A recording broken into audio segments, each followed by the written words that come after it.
Shri Gayatri tours and travels Chardham యాత్ర complete travel plan. పశ్చిమ బెంగాల్ రాజకీయాల్లో మరో సంచలన పరిణామం చోటు చేసుకుంది. మమతా బెనర్జీని టీఎంసీ పార్టీ అధినేత పదవి నుంచి తొలగించారు. అయితే టీఎంసీ కొత్త చైర్పర్సన్ గా అరూప్ రాయ్ ని ఏకగ్రీవంగా ఎన్నుకున్నారు. టీఎంసీ జాతీయ ప్రధాన కార్యదర్శి అభిషేక్ బెనర్జీని కూడా పార్టీ నుండి సస్పెండ్ చేశారు. తామే అసలైన టీఎంసీ అని ప్రకటించుకున్నారు తిరుగుబాటు వర్గం.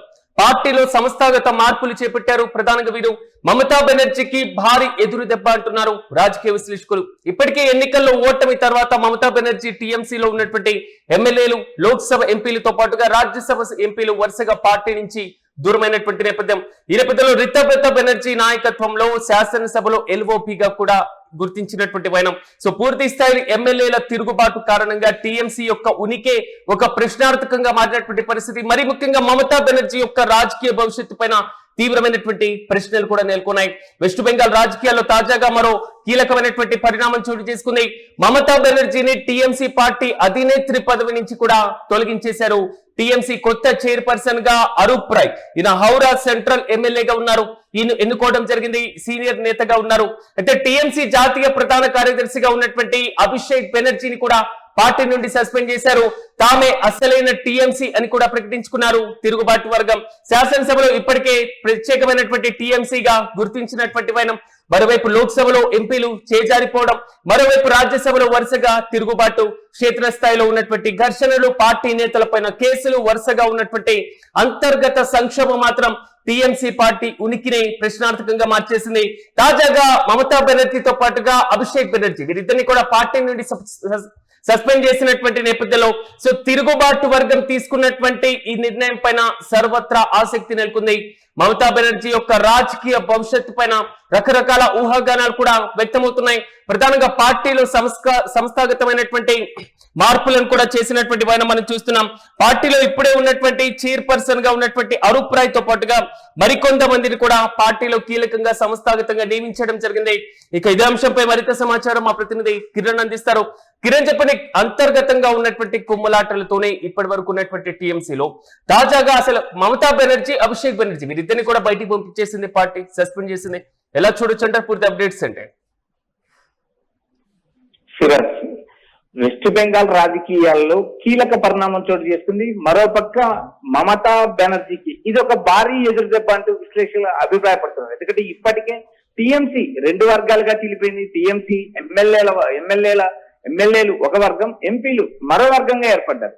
రాజ్యసభ సభ్యులు దాదాపు ఇప్పటికి 3 రాజ్యసభ సభ్యులు కూడా రాజీనామా చేశారు. ఎమ్మెల్యేలు రితబ్రత బెనర్జీ నాయకత్వంలో తిరుగుబాటు వర్గంగా ఏర్పడ్డారు. మరోపక్క ఎంపీలు మాత్రం ఒక ఊరు పేరు లేని స్థానిక పార్టీలో విలీనం కావడం, దాదాపు 20 నుంచి 22 మంది టీఎంసీ ఎంపీలు విలీనమయ్యారు. మరోపక్క రాజ్యసభ సభ్యులు వరుసగా రాజీనామాలు చేశారు. ఇలా వరుసగా టీఎంసీలో సంక్షోభం చోటు చేస్తుంది. ఆ సంక్షోభంలో అవకాశాలు ఎత్తుకుంటే నేతగా మమతా బెనర్జీకి పేరున్నప్పటికీ కూడా ప్రస్తుతం ఉన్న రాజకీయాల్లో మమతా బెనర్జీ ఏ మేరకు ముందుకెళ్ళగలుగుతారు? ఎందుకంటే టీఎంసీ పార్టీని అల్లకొల్లమైన నేపథ్యం ఉంది. టీఎంసీలో తిరుగుబాటు వర్గం నేరుగా తమ పార్టీ నాయకురాలని నేరుగా సస్పెండ్ చేశారు. మరోపక్క టీఎంసీ జాతీయ కార్యదర్శిగా ఉన్న అభిషేక్ బెనర్జీని కూడా పార్టీ నుంచి సస్పెండ్ చేశారు. మమతా బెనర్జీని టీఎంసీ పార్టీ చీఫ్ నుంచి తొలగించారు. కొత్తగా టీఎంసీ కొత్త చైర్పర్సన్ గా ఒక ఎమ్మెల్యే అరూప్ రాయ్ అనే ఎమ్మెల్యేని ఎన్నుకోవడం జరిగింది. ఇక్కడ ప్రధానంగా మమతా బెనర్జీ పార్టీ చీలిక తర్వాత మమతా బెనర్జీని నేరుగా టీఎంసీ టీఎంసీకి సంబంధించిన నిధుల వ్యవహారం పైన కూడా తమకే హక్కు ఉంటుంది. టీఎంసీ నిధుల వ్యవహారంలో ఇప్పటికే అటు మమతా బెనర్జీకి, ఇటు జాతీయ కార్యదర్శిగా ఉన్న అభిషేక్ బెనర్జీ కూడా నోటీసులు ఇచ్చారు. పలు కేసులు నమోదయ్యాయి. అయితే ఇక్కడ ప్రధానంగా తెర వెనుక బీజేపీ ఆడిస్తున్న గేమ్ ఇది అంటూ మమతా బెనర్జీ విమర్శలు వర్షం కురిపిస్తున్నారు. అయితే మమతా బెనర్జీ అటు కాంగ్రెస్ పార్టీలో విలీనం అవుతుందా, లేక మరో కొత్త పార్టీతో ఆమె రాజకీయాల్లోకి వస్తారనేది కూడా చూడాలి. అయితే ఇక్కడ ప్రధానంగా అభిషేక్ బెనర్జీ వ్యవహార శైలి, అభిషేక్ బెనర్జీ తీరుకు విరుద్ధంగానే అంతా టీఎంసీలో అభిషేక్ హవానే నడిచింది అనే విమర్శలు ఇప్పటికే ఉన్నాయి. అలాంటి పరిస్థితుల్లో ఇటు రితబ్రత బెనర్జీ మొదటిసారి ఎమ్మెల్యే రితబ్రత బెనర్జీ నాయకత్వంలో దాదాపు 60 మంది ఎమ్మెల్యేలు తమను ప్రత్యేక నేతగా గుర్తించాలి, తమకు అసెంబ్లీలో ప్రత్యేక వర్గంగా గుర్తించాలంటూ వారు చేసిన డిమాండ్. ఈ పరిస్థితుల్లో నేరుగా ఇటు ఇటు ఎంపీలు బీజేపీలో చేయడానికి ప్రయత్నించారు. అయితే ఆర్ఎస్ఎస్ నేరుగా సువేందు అధికారిని అడ్డుకోవడం, ఈ సుదీర్ఘకాలం బీజేపీ టీఎంసీ పైన పోరాటం చేసి చివరికి టీఎంసీ పార్టీకి సంబంధించిన ఎంపీలను ఎమ్మెల్యేలను బీజేపీలో చేర్చుకుంటే అది ప్రజలకు గానీ ఇటు కిరణ్ ప్రధానంగా వీరు చెప్తున్నటువంటి రీజన్ 2022 నుంచి పార్టీలో సంస్థాగతంగా మార్పులు చేయకపోవడం కారణంగానే మేము ఇలా చేశామంటున్నారు. అంటే న్యాయపరంగా సవాల్ చేసేటువంటి అవకాశం మమతా బెనర్జీ ఏమైనా పరిశీలన చేసేటువంటి ఛాన్స్ ఉండొచ్చు అనుకోవచ్చా? ఇక్కడ ప్రధానంగా ఎమ్మెల్యేలు ఒక వర్గంగాను ఎంపీలు మరో వర్గంగాను గుర్తింపు పొందడానికి ఇష్ట ప్రయత్నాలు చేస్తారు. అసలు టీఎంసీ మాదే అంటూ మమతా బెనర్జీ ఇప్పటికే మమతా బెనర్జీని అటు అభిషేక్ బెనర్జీని ఇద్దరిని పార్టీ నుంచి తొలగించారు. అయితే ఇక్కడ ప్రధానంగా ఎంపీల వర్గం దాదాపు 20 నుంచి 22 మంది ఎంపీల వర్గం ఉంది. మరోపక్క టీఎంసీ ప్రతిపక్ష నేతపై ఇప్పటికే హైకోర్టుకి వెళ్ళింది, కలకత్తా హైకోర్టుకి వెళ్ళింది మమత. అయితే ఆ పిటిషన్ కూడా తిరస్కరించింది. ప్రస్తుతానికి టీఎంసీ నేతగా రితప్రత బెనర్జీ కొనసాగుతారంటూ తీర్పు ఇచ్చి ఈ నెల 28వ తేదీకి కలకత్తా హైకోర్టు వాయిదా ఇచ్చింది. అయితే ఇక్కడ ప్రధానంగా న్యాయపరమైన సమస్యలు, పార్టీలో సంస్థాగతంగా మార్పులు చేయకపోవడం వల్లే తాము తిరుగుబాటు చేశామని చెప్పుకున్నప్పటికీ కూడా తెర వెనుక బీజేపీ మాస్టర్ ప్లాన్ లో వ్యూహంగానే ఈ ప్రాంతీయ పార్టీలు చీలిపోతున్నాయని విమర్శ ఇప్పటికీ ఉంది. మనం మహారాష్ట్రలో చూసాం. ఇప్పటికే నేరుగా ఉద్ధవ్ ఠాక్రే వర్గం చీలిపోయింది. ఉద్ధవ్ ఠాక్రే వర్గాన్ని ఒకసారి చీల్చారు, రెండోసారి మళ్ళీ షిండే అడ్డం పెట్టుకుని మరోసారి 6 మంది ఎంపీలు చీల్చారు. ఎమ్మెల్యేలు చీల్చే పరిస్థితి ఉండేది ఒకే శివసేన, అది షిండే శివసేన అంటూ అమిత్ షా లాంటి నేతలు ప్రకటించారు. ఇలా వరుసగా జరుగుతున్న సంఘటనలు దేశవ్యాప్తంగా ప్రాంతీయ పార్టీల మనుగడే ఉనికే కష్టమవుతుంది రాబోయే రోజుల్లోనూ రాజకీయ విశ్లేషకులు అభిప్రాయపడుతున్నారు. దేశవ్యాప్తంగా ప్రాంతీయ పార్టీలను విచ్ఛిన్నం చేయడానికే బీజేపీ ఒక వ్యూహం ప్రకారం ముందుకెళ్తుందంటూ విమర్శలున్నాయి. ఇలాంటి ఇప్పుడు మమతా బెనర్జీ స్టెప్ ఇప్పుడు మమతా బెనర్జీ ఏం స్టెప్ తీసుకుంటే ఉపయోగకరంగా ఉంటుంది? సో ఆమె సైలెంట్ గా మోడ్ లోనే ఉండడం బెటర్ అనుకుంటున్నారా, లేదా ఏదైనా యాక్షన్ ప్రత్యామ్నాయం తీసుకునేటువంటి అవకాశం ఏమైనా ఉండొచ్చా?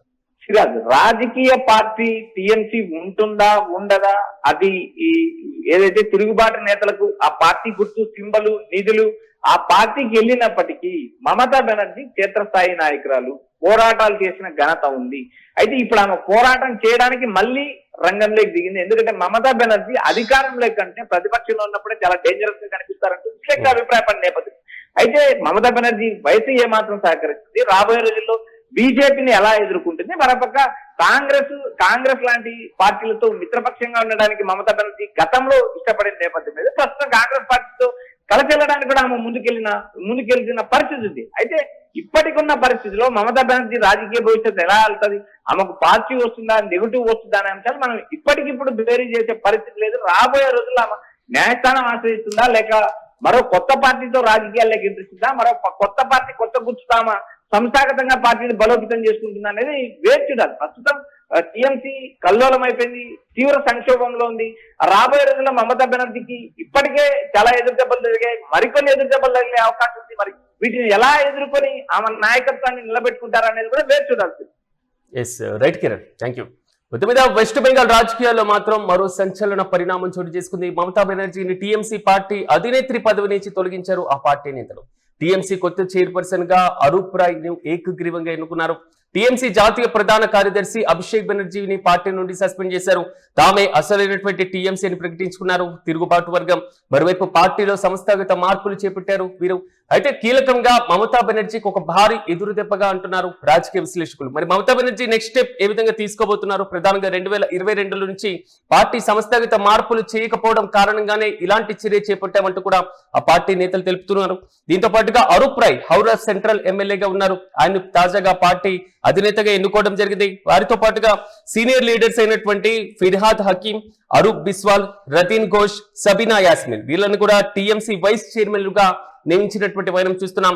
పార్టీలో ఇప్పటికే ఉన్నటువంటి ఎమ్మెల్యేలు చేజారిపోవడం, దాదాపు 58 మంది ఎమ్మెల్యేలు రితప్రత బెనర్జీ నాయకత్వంలో ఎల్ఓపి పదవి తీసుకొని శాసనసభలో ఒక ప్రత్యేకమైనటువంటి వర్గంగా ఉండడం, అసలైన టీఎంసీగా తమనే గుర్తించాలంటూ వారు చేసినటువంటి ప్రక్రియ కానివ్వండి.